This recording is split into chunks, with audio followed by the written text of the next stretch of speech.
Meus amados, estamos tratando da matéria de introdução bíblica. Eu sempre peço perdão dos ambientes informais que a gente grava as nossas aulas, mas preste atenção na aula, não preste atenção no layout da sala onde estou agora neste momento. Estou num processo de viagem, mas sempre a gente para aqui para poder dar processo e dar seguimento à nossa matéria. Vamos aqui na página de número 37, conhecimento de Deus, tá? O quanto podemos conhecer de Deus? É uma pergunta aqui, tá? Temos tratado de diversas maneiras, e nesse sentido, tudo que a gente conhece de Deus é exatamente tudo aquilo que Ele quer revelar para nós. Se Deus não quisesse revelar, jamais vamos conhecê-lo, tá certo? E aquilo que Deus quer revelar é o limite que Ele dá para que nós o conheçamos, tá certo? Deixar isso bem frisado. Será que realmente podemos conhecer a Deus? Acho que já respondemos, né? São perguntas fundamentais para a compreensão do conceito de cognoscibilidade de Deus. Cognoscibilidade de Deus, é uma palavrinha complicada, tá certo? Deus, em sua palavra, exorta o ser humano a conhecer ao seu Senhor. Oséias 6, versículo 3, o texto bem conhecido, tá? Conheçamos e prossigamos em conhecer ao Senhor, como a alva a sua vinda é certa, e Ele descerá sobre nós como a chuva seródia que rega a terra. Mas o que significa, afinal, esse conhecimento de Deus, tá certo?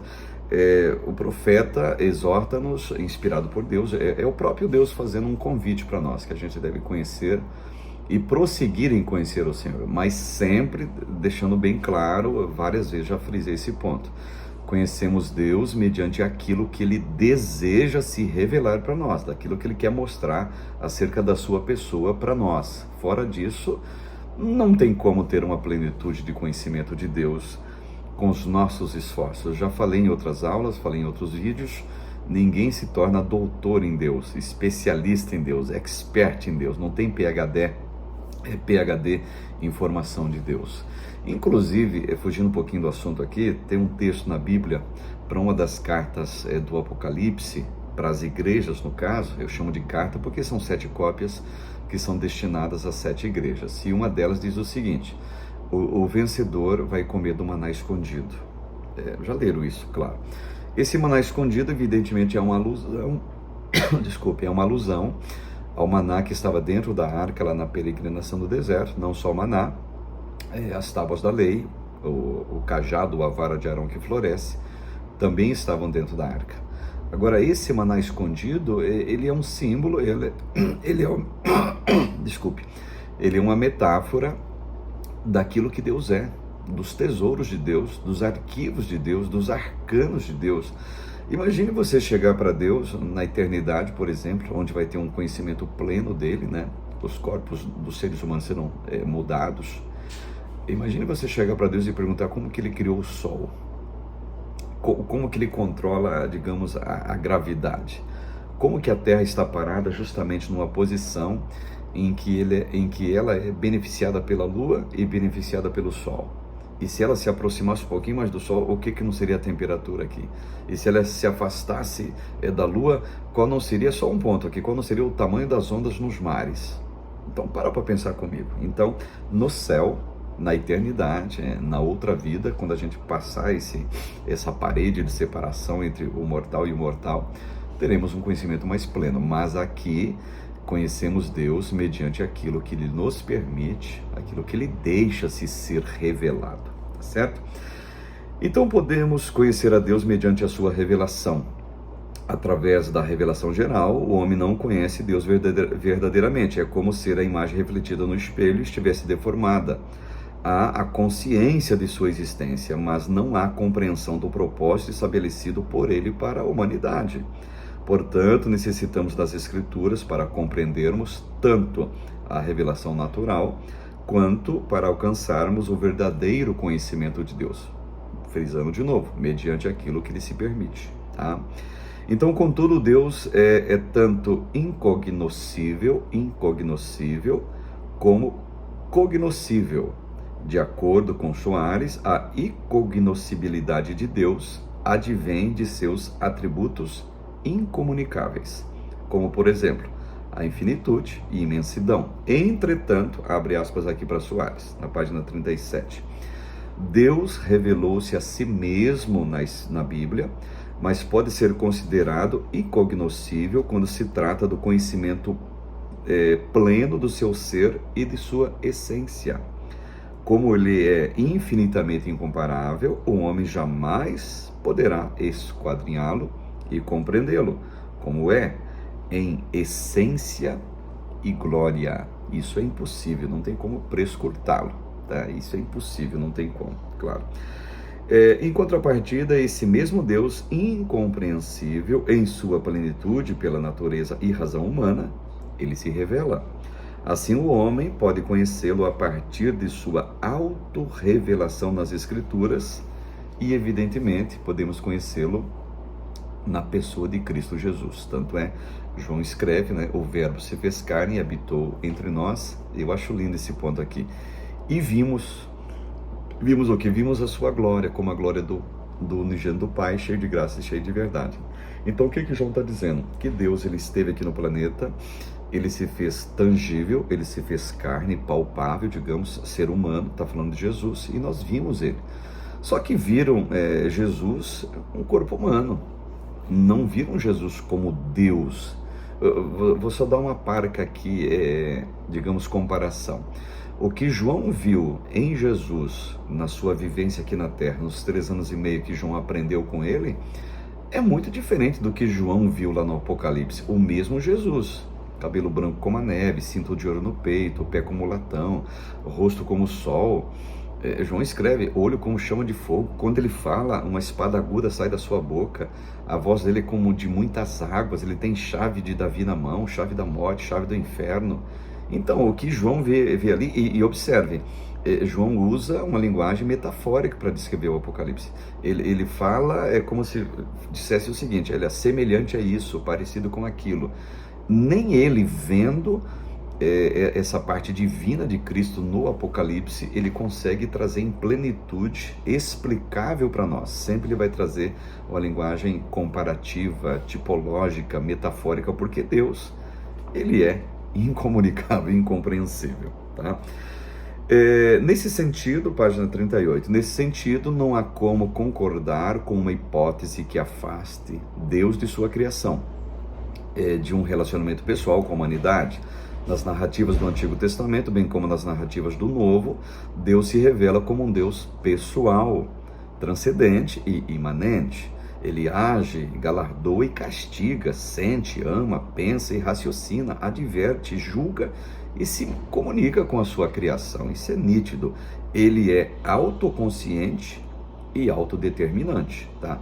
E observe, são todos adjetivos, são verbos, são termos que a gente vem qualificar a Deus mediante aquilo que dele nós conhecemos. E esse que nós conhecemos de Deus, ou isso que conhecemos de Deus, é mediante aquilo que ele se permite ser revelado e que nós o entendamos. Por quê? Ora, ele é Deus, é mais do que você pensa, mais do que você imagina. Não tem teólogo que consegue explicar quem é Deus, tá? Ninguém explica Deus, como diz aquele hino, né? Do teólogo ao ateu, do rabino ao judeu, ninguém explica Deus, gente. Ele é inexplicável, né? E ao mesmo tempo ele é simples. O verbo se fez carne. E finalmente aqui uma questão para nossa reflexão, página 38 ainda, tá? Reflita sobre os principais desafios enfrentados para a plena compreensão da existência de Deus. Tem um detalhezinho aqui. Para você compreender a Deus, você precisa de uma coisinha só, tá? Fé. Sem fé é impossível agradar a Deus. E importa que aquele que se aproxima de Deus creia que Ele existe e que se torna galardoador daqueles que o buscam. E esse texto justamente aparece na galeria dos heróis anônimos da fé, Hebreus capítulo de número 11. Quer conhecer mais a Deus? Claro, evidente, você vai ler a Bíblia. E ali está revelado mais sobre o homem do que sobre Deus. Mas ali estão, claro, as credenciais de Deus. Mas não é tudo. Se você quiser dar um passo mais além, fé em Deus. Creia que Ele existe e que se torna galardoador daqueles que o buscam.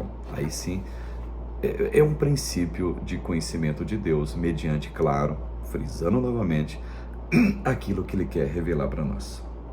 Pois bem, iniciando aqui o capítulo 4, na página de número 39, os atributos de Deus. Bom, os atributos são propriedades ou qualidades, virtudes ou perfeições próprias de um ser, tá? Quando aplicado a Deus, podemos definir como, olha só o que diz Brunelli, abre aspas para ele, na página 39, eu acho interessante isso daqui.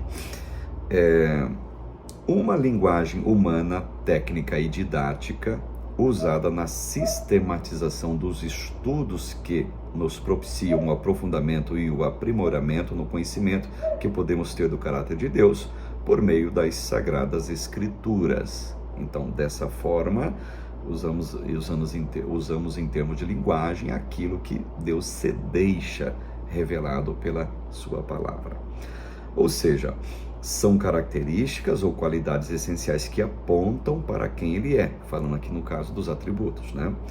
É bom lembrar que o intuito de classificar tais qualidades de Deus não opera no objetivo de limitar Deus a tais taxonomias. Claro que não, evidente que não, mas visa apenas a clareza, ainda que limitada, das qualidades essenciais de Deus presentes nas Escrituras. A gente descobre que Deus é onipresente pela Bíblia, mas me parece que a onipresença não para só aí. Ela tem muita coisa para dizer de um Deus onipresente. A Bíblia diz que Deus é onisciente, também não para por aí. A Bíblia diz que Ele é onipotente, também não para por aí.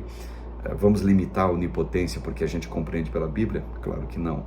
A Bíblia diz que Ele é santo, que Ele é glorioso, que Ele é misericordioso, que Deus é amor. Vamos limitá-lo só porque a Escritura diz que Ele é assim? Não. Se tem um ser que você não pode definir e fechar, eu vou usar um termo aqui, você vai me entender. Definir e fechar a biografia dele, esse ser é Deus. Então Deus não tem como ser biografado. Vamos trazer a biografia de Deus agora. E a biografia o que é? Atributos de alguém, qualidades de alguém, tá? E essas qualidades de qualquer pessoa que você escreve uma biografia, ou que você lê uma biografia, está limitado por aquela qualidade que ele tem. Agora, com Deus é diferente.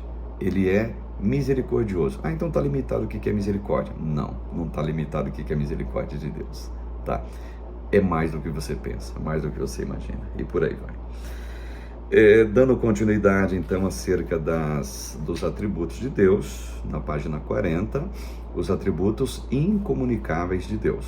Nos diversos manuais de teologia sistemática é possível encontrar uma lista variável com respeito aos atributos incomunicáveis de Deus. Contudo, alguns atributos são identificados e constam em todas as principais obras encontradas sobre a temática, a saber, quais são os atributos incomunicáveis: onipotência, onipresença, onisciência, eternidade e imutabilidade.